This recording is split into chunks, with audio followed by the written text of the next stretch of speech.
Welcome to Corwin's Leaders Coaching Leaders podcast with host Peter DeWitt. This podcast is from education leaders for education leaders. Every week, Peter and our guests get together to share ideas, put research into practice, and ensure every student is learning, not by chance, but by design. Hey, Peter, welcome back to another episode of Leaders Coaching Leaders. Hey, it's good to see you too, Tanya. Yeah. So, before this episode, as I was thinking about the guests we were having on today, I had a real moment of awe when I thought about what it takes to lead a district or a system that has tens of thousands of students in it. And what an awesome responsibility that is. And how important it is for leaders who are embarking on that work to hear from people who have done it successfully. So that's something that that made me really excited about the guests that are going to be on our show today. Yeah, so we have Chris Steinhauser, who was, he was the superintendent of Long Beach Unified School District for 19 years, and they have over 70,000 students. That is a little mind-blowing when you think about that. And then we have Jay Westover, who is also his co-author, but he's the co-founder and chief learning officer for Innovative Ed. And they have this book, Schools on the Move.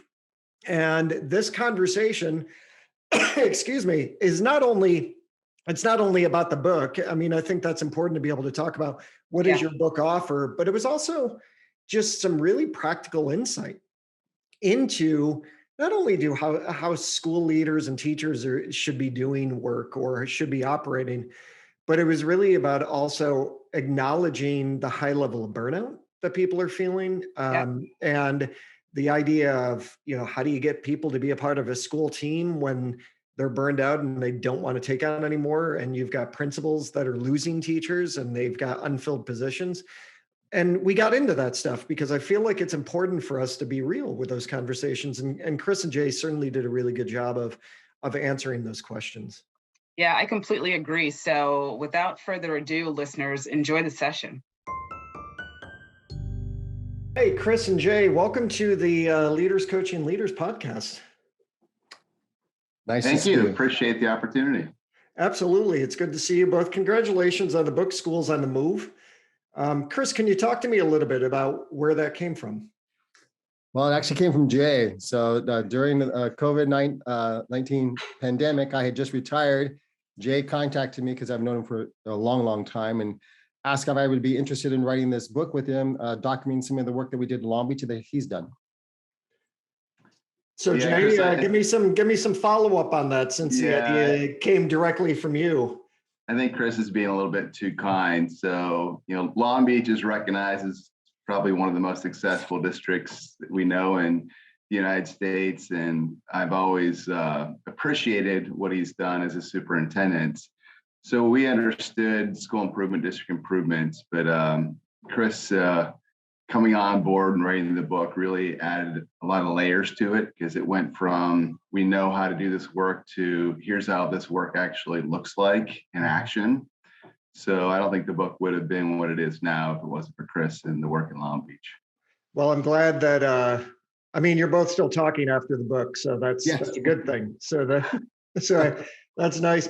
I think you raise a good point, Jay, and Chris, I want to talk to you a little bit about that, because one of the issues is people will read a book and say, well, how are we supposed to do this?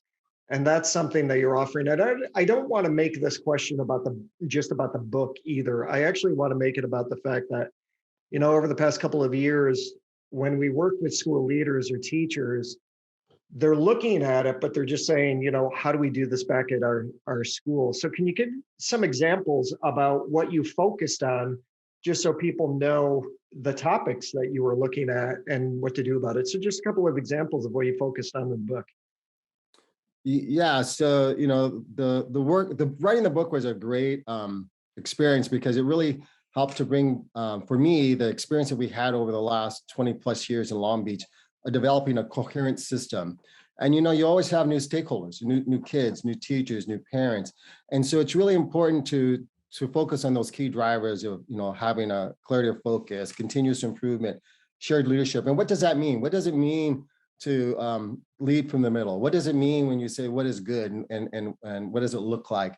And it's an ongoing process. And I think that's one of the things that leaders, a lot of people want easy fixes, Mm-hmm. you know, and there is no easy fix in our system. But when you develop a system that focuses on all those key drivers and really takes leading from the middle seriously, and looking at data and communicating and accountability, it's so rewarding to see what can happen. Yeah. So in this podcast, this is season 3. And one of the things that Tanya and I have really tried to do for this season is develop more of a common language and a common understanding, because I think sometimes we drop words in education and we kind of make an assumption, right, that everybody knows what the words mean.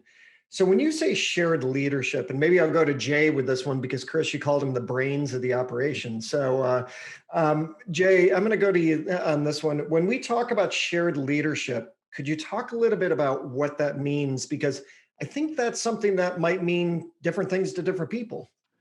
Yeah, I think the way we approach it is, you could say, from a layered aspect.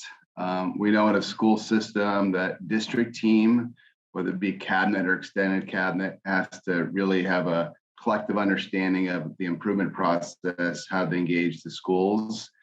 But then a lot of times that relationship between the principal and the school district is not tethered enough or strong enough. So there's got to be that shared leadership between those district leaders and principals, so they see they're moving not only their school, but the system forward.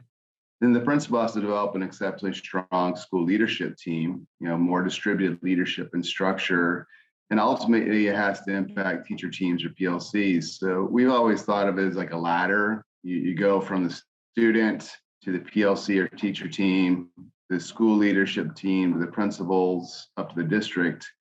And when we say shared leadership, we look across the whole system. And a lot of times we'll try to identify where there's a fraying or there's not a strong enough collaborative learning or co-leading, co-learning stance.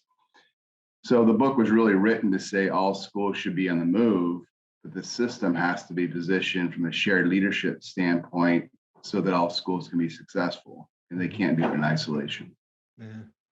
So Chris, you have a lot of experience. Your bio is huge, and you've been in education for a long time. Superintendent, if I read correctly, your school district was over 70,000 students, right? Right. So right now, one of the things that I think school leaders are having an issue with, besides actually finding teachers to hire, sometimes when you're working in schools, right, they're having a very difficult time filling positions. But it almost seems, it doesn't seem, it really is, that teachers are exhausted. There's a high level of burnout on the part of teachers and school leaders. So how do you suggest to school leaders some ways to get people to be a part of a team when teachers are just kind of saying, no mas, no more, we're burned out? That's a great question. I'm working with a school system right now that, it's a great system. They were doing great things before COVID. Of course, then COVID hit, and it kind of paralyzed them a little bit, to be really honest with you. So how do you step back into that deep end of the pool? And we started learning rounds. And so we actually, and this was a great system where they wanted to do it, but they were, apprehensive. And so what they actually did is teachers led the first charge.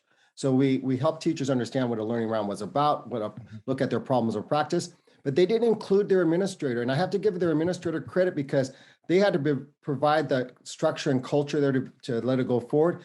This particular school now, every single staff member, and there's about 20 of them, have either been a host or an observer in a learning round. They've done about 4 of them, but it's that, supporting them, leading from the middle, and they've seen unbelievable movement in student achievement in a very short period of time. But it's just providing those structures and that support there, that, to be that coach on the side, so to speak. Yeah, I like what you're saying there too, because once again, back to the common language and common understanding, when you talk about the whole staff understanding learning rounds, that's a key element that not everybody does. I mean, I've worked with principals that want to engage in walkthroughs, but they've never worked with their staff on what walkthroughs are or what to look for when they're doing walkthroughs. One of the issues, Jay, that actually, it's always been around, let's face it, but it's something that really came to the surface during COVID was that of equity and student equity issues. So how does your work in this book in particular help educators overcome that prevailing student equity issue? Yeah, I think our work has always been focused on, we just usually call it a school implementation plan. So if you can imagine, we ask schools to author one page. They have to have a clear focus with priorities that as equity, at the forefront. And then they have to talk about student success indicators, instructional strategies, how they'll use collaboration, productively, how they'll formatively assess learning. And then we ask them to do that in like a 6-week inquiry cycle. So I think most schools will understand there's an equity issue, but they very rarely unwrap that and like peel the onion. So the work that we've always done and promoted is you have to peel back the layers, but the layers require you to do inquiry cycles. And every time you complete one, you learn something new. So I agree with you, Peter, that equity sometimes is just a buzzword, but we try to make equity become more of a continuous improvement, collaborative, inquiry-driven cycle where they discover the equity issues through their work, and then they are like hopefully empowered to attend to them in a productive manner. Yeah, I heard, I was listening to a researcher, author, Yemi Stembridge, the other day, and he was talking about chequity. And I thought that was a pretty good term. I want to make sure I gave him credit for at least using that word. What can school and district leaders do now to navigate a coherent path of progress for sustainable improvement? Chris, I know you were talking about coherence before. Yeah, I'll give a great example. I'm working with a big high school here in Southern California, and in the system itself put in a policy that no F could be lower than 50%. I mean, that was huge, and that part that came out of the pandemic. But as you can imagine, policies don't always get down into every classroom and so on. So when through the collaborative process that Jay was explaining, this particular high school with their school leadership team, they were really struggling with coherence and alignment. So we actually did student empathy interviews, and it came from the students that said, if you are truly about equity, then why isn't that not everyone gives common assessments or allows retakes or the grading? So this particular school has then come up with 3 non-negotiables for next year that they're all going to do. Everyone will give a retake, and you can get at least a B or better. Everyone will have common assessments, and they're going to have great common grading criteria. That's huge, huge. But that came through this process of collaboration, listening to student voice, and about the inequities that they experience. Yeah, it's nice. I'm glad you mentioned empathy interviews. I see that as a growing trend. It reminds me, like I know Russell Bishop in Australia, it does a lot of work on empathy. He doesn't call them empathy interviews, but with marginalized populations. And I see that actually finally is a trend that's kind of coming through the United States, and it kind of intersects with Russ Qualia's work on student voice as well. And I just think it's so excellent, and yet at the same time, it's common sense. So it's a little sad that we're like, hey, let's talk to the students about what they're learning and and all that stuff. Jay, I want to ask you a question. I know that Chris was giving you a lot of credit where all this is concerned, but from an educational standpoint, and from something listeners want to be able to understand too, what was the greatest lesson you learned from Chris when you started to work with him?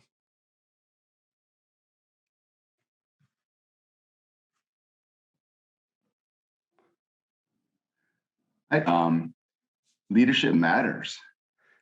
And, when you look at Chris as a superintendent, he's the type of superintendent who was extremely involved in his work, but didn't get in the way. And what highly engaged in the work and not get in the way of the work. And he was an equity warrior. So what I learned from Chris is that you have to really be intentional and focused on equity, and you have to empower and help people be successful, but you have to be extremely involved. So you're knowing where things are going, and you know how to provide support and resources, at a minute's notice. And I just recognize it from the principal level up that, people don't get that push-pull right most of the time. And Chris was very balanced, I thought, in his approach. So I wish we had more superintendents like him. Chris, let me ask you a question.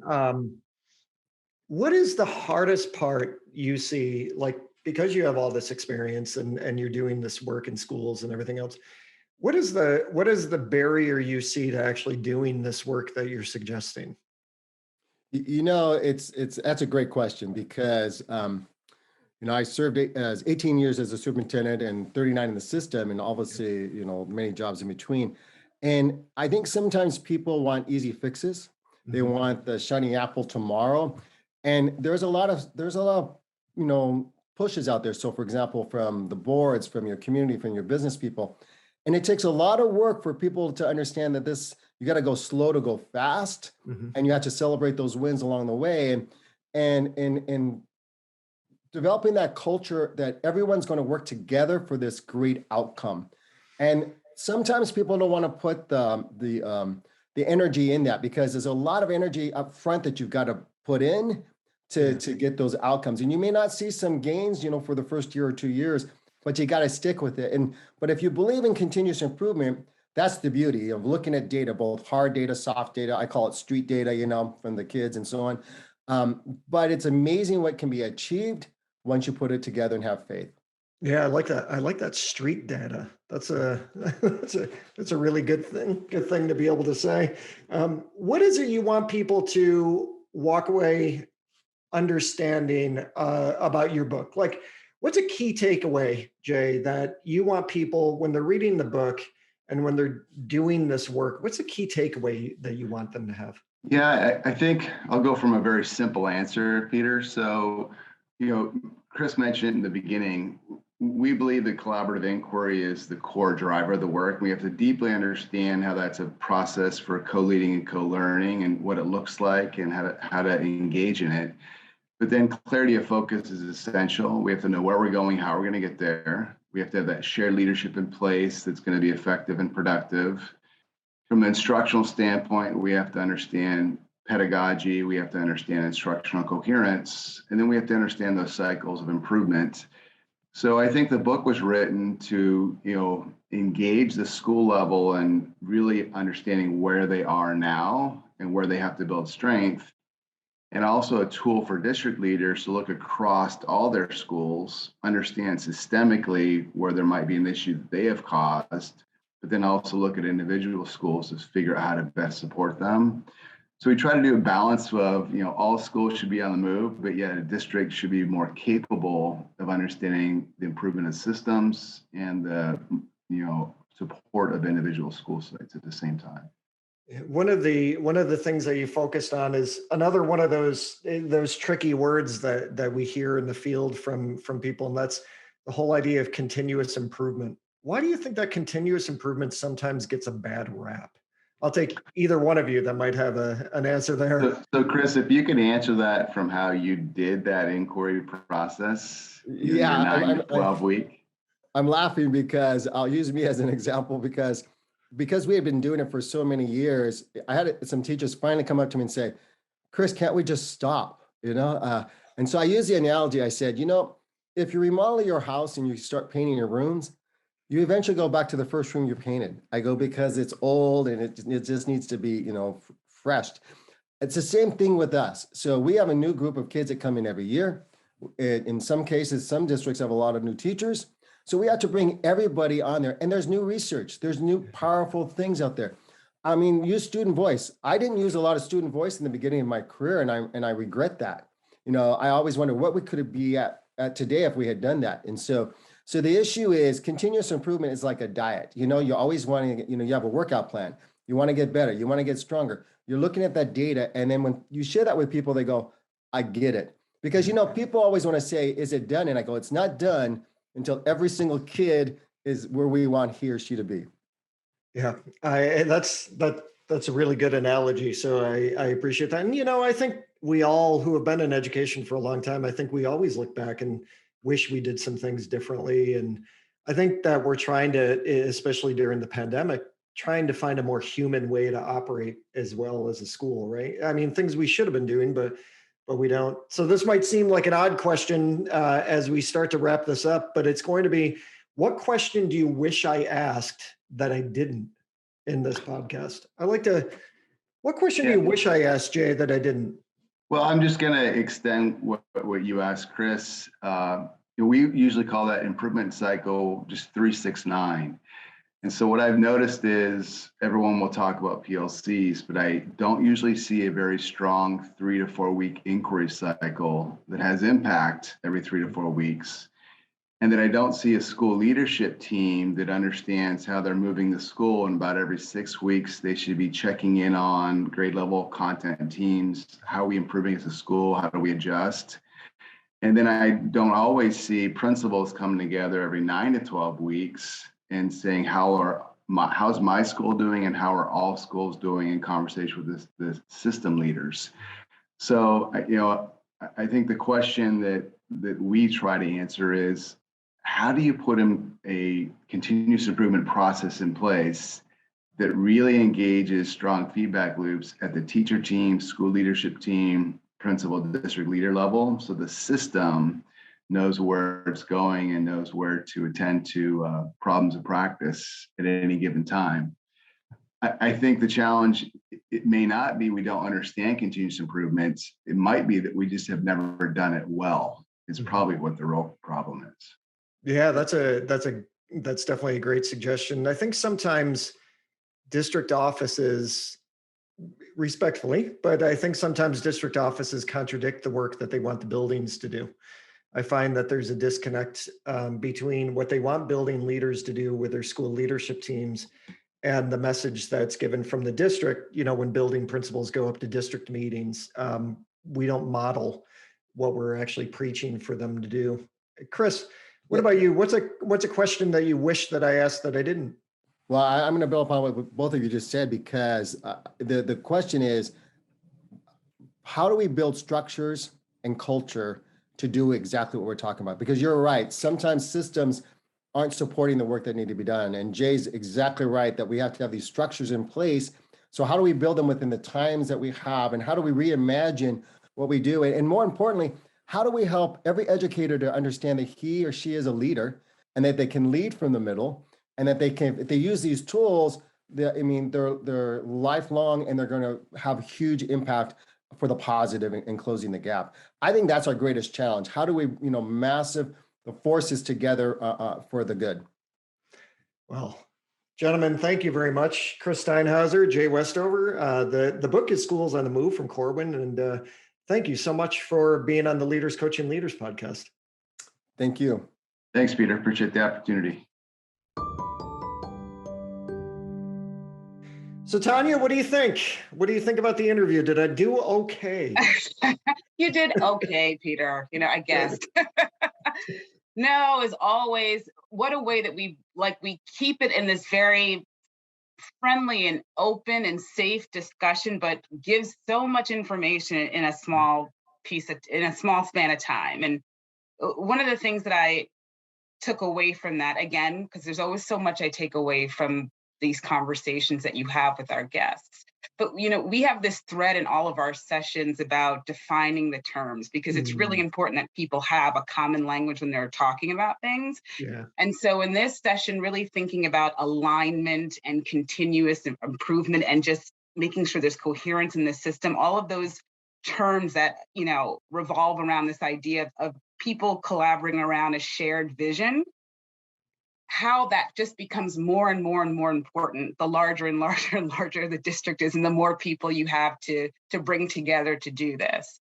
Yeah. And that it is absolutely vital that you have systems in place that can keep the system moving, so that, as the author said, as new people are coming in and coming out, you have structures in place to get people onboarded, if you will, because what it means if that's not in place at the end of the day is that children will fall through the cracks, right? Mm-hmm. Students will lose. And so I really liked how they talked about the importance of just the glue and the collaboration and its impact on our ultimate goal of, student well-being and achievement.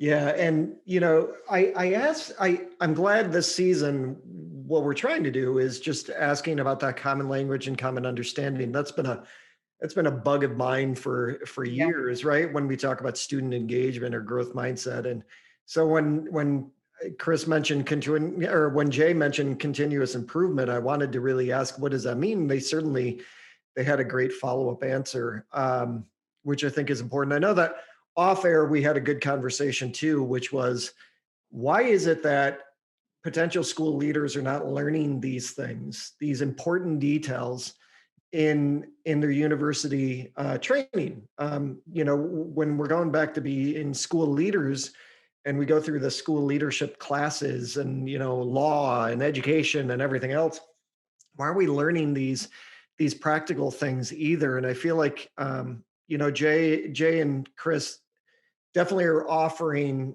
some tools for people who are new to their position, but also experienced in their position that they may not have gotten when they were doing their actual original university training.